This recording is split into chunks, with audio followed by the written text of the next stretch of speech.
Hai guys, welcome back to my channel. Jangan lupa buat like, comment, subscribe, dan juga pencet tombol lonceng biar kalian dapat notifikasi kalau aku bikin video terbaru atau update video terbaru. Oke.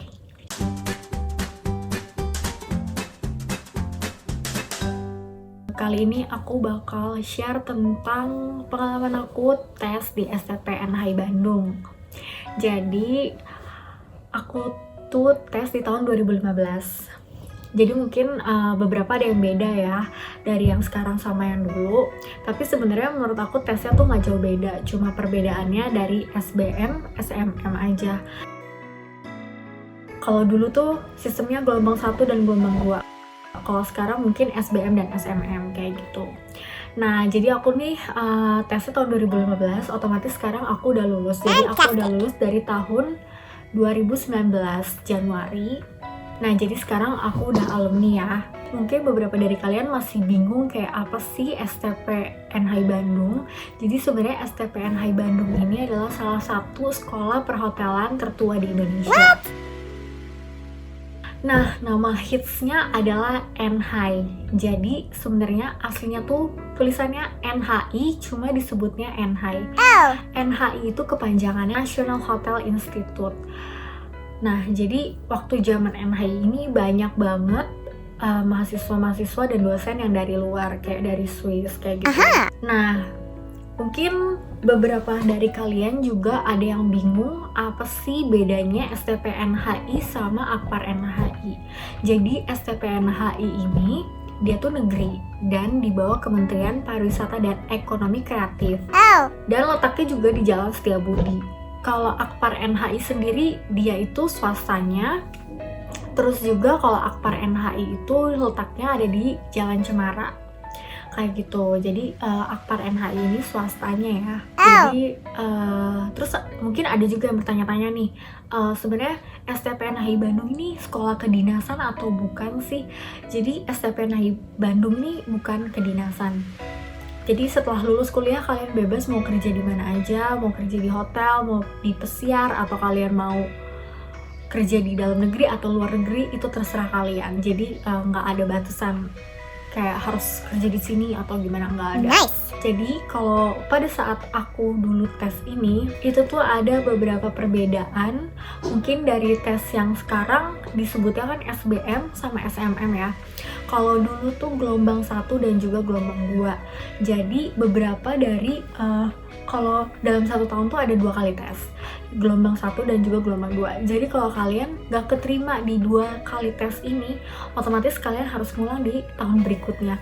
Dan banyak banget yang gak keterima di tahun berikutnya dan tes lagi di tahun selanjutnya tuh banyak banget. Jadi aku banyak nemuin orang-orang yang tahun lalu tuh udah tes mereka tapi nggak keterima di 2 kali tes ini, otomatis dia tes di tahun berikutnya kayak gitu. Jadi waktu tahun tes aku itu 2015, program studi terfavoritnya tuh dipegang sama kitchen. Jadi bener-bener banyak banget anak-anak yang milih jurusan kitchen dan juga pastry, termasuk aku juga. Waktu itu aku milihnya kitchen dan juga pastry. Fantastic.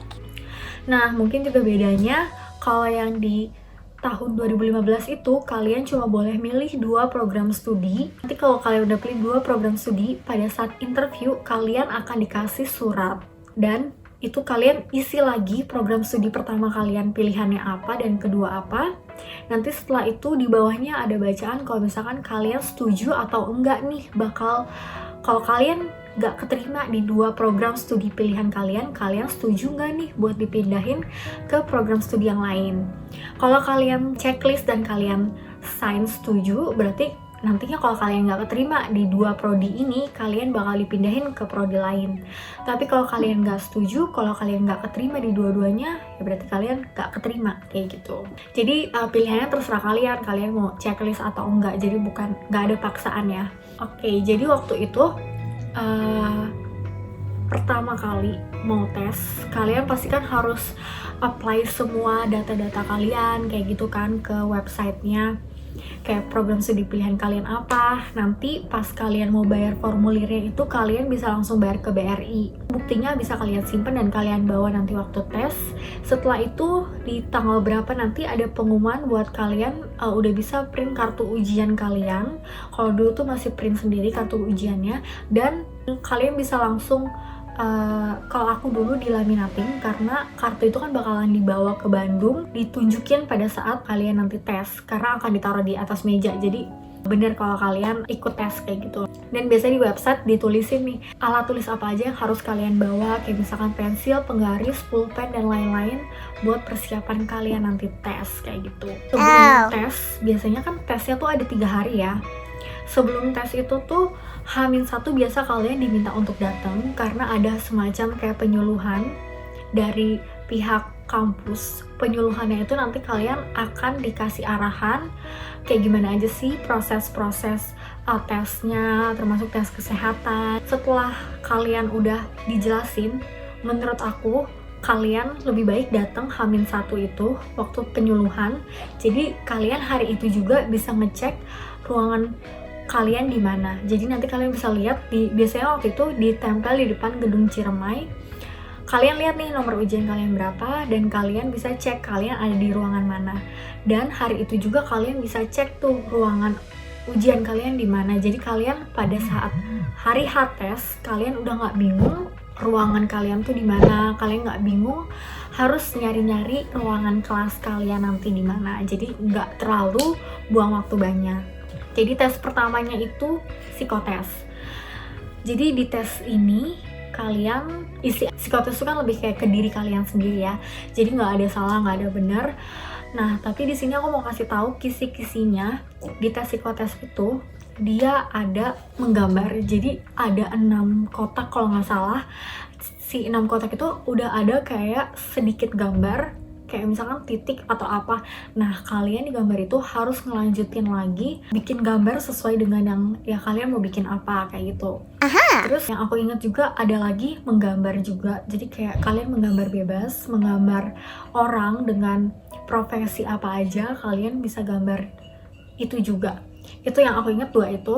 Tapi yang jelas di psikotes nggak ada tes koran ya, palingan cuma gambar sama lebih ke kepribadian kalian. Well done. Setelah tes psikotes ini kalian boleh istirahat dulu, boleh makan dulu karena ruangan kelasnya akan dipakai sama yang selanjutnya mau tes psikotes juga. Jadi kalian bisa makan, aku saranin kalian mendingan makan, minum yang banyak.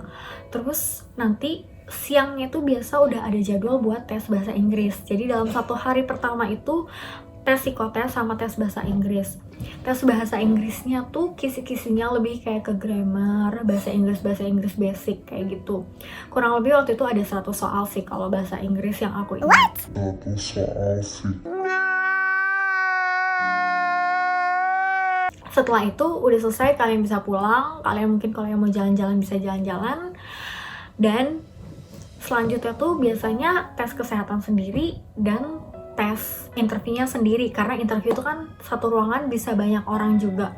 Nah pas saat kalian interview biasanya tuh ruangannya akan beda lagi sama ruangan yang kalian pakai waktu ujian. Psikotes sama bahasa Inggris tuh biasanya beda lagi. Karena interview itu pertanyaannya random ya, jadi gimana dosennya. Tapi aku mau ngasih tips ke kalian, kalau misalkan kalian interview pertama kali tuh kalian lebih baik ketok-ketok pintu dulu. Pokoknya kalian harus nunjukin attitude yang baik pada saat kalian interview. Karena di SBMPTN Bandung attitude tuh kayak penting banget. Dan juga kalian bakal dilihat dari grooming kalian kayak gimana, cara berpakaian kalian kayak gimana.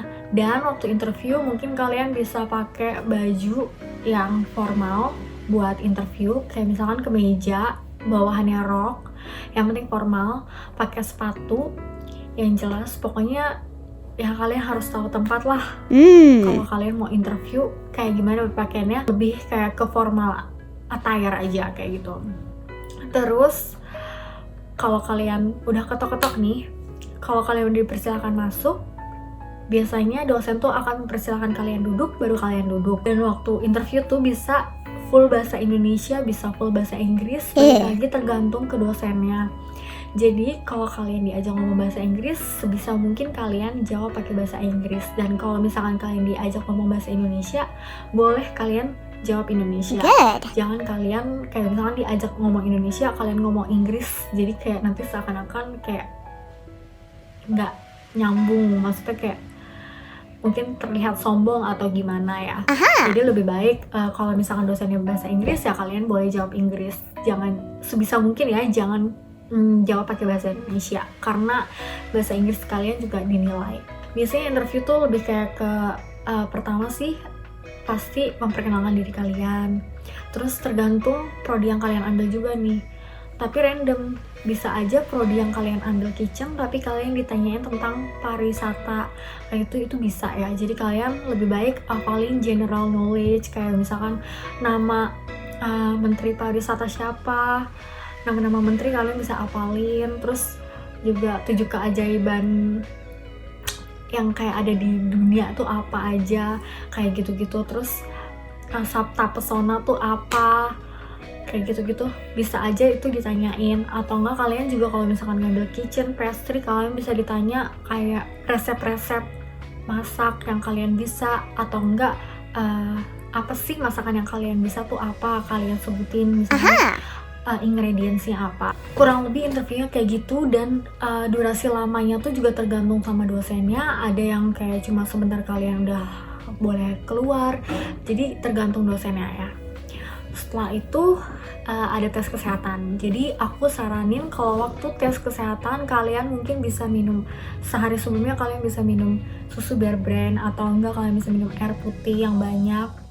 Jadi waktu tes kalian fit atau enggak kalian bisa minum vitamin. Karena tes kesehatannya tuh cukup memakan waktu lama karena agak antri.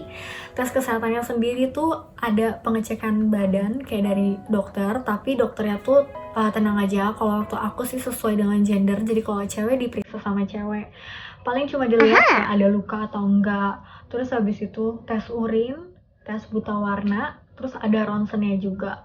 Jadi semua tesnya kebanyakan makan waktu lama, apalagi tes ronsennya. Waktu ronsen tuh lama banget. Jadi aku saranin kalian buat bawa minum. Jadi kalian kalau lagi nunggu tuh bisa minum dan nggak dehidrasi karena di sana siang tuh cukup panas juga ya. Nah setelah tes kesehatan, aku juga mau ngasih tips ke kalian. Kalau misalkan kalian interviewnya hari ketiga pagi dan kalian udah selesai interview nggak ngapa-ngapain, kalian bisa banget buat langsung tes kesehatan hari itu juga. Karena biasanya diizinin.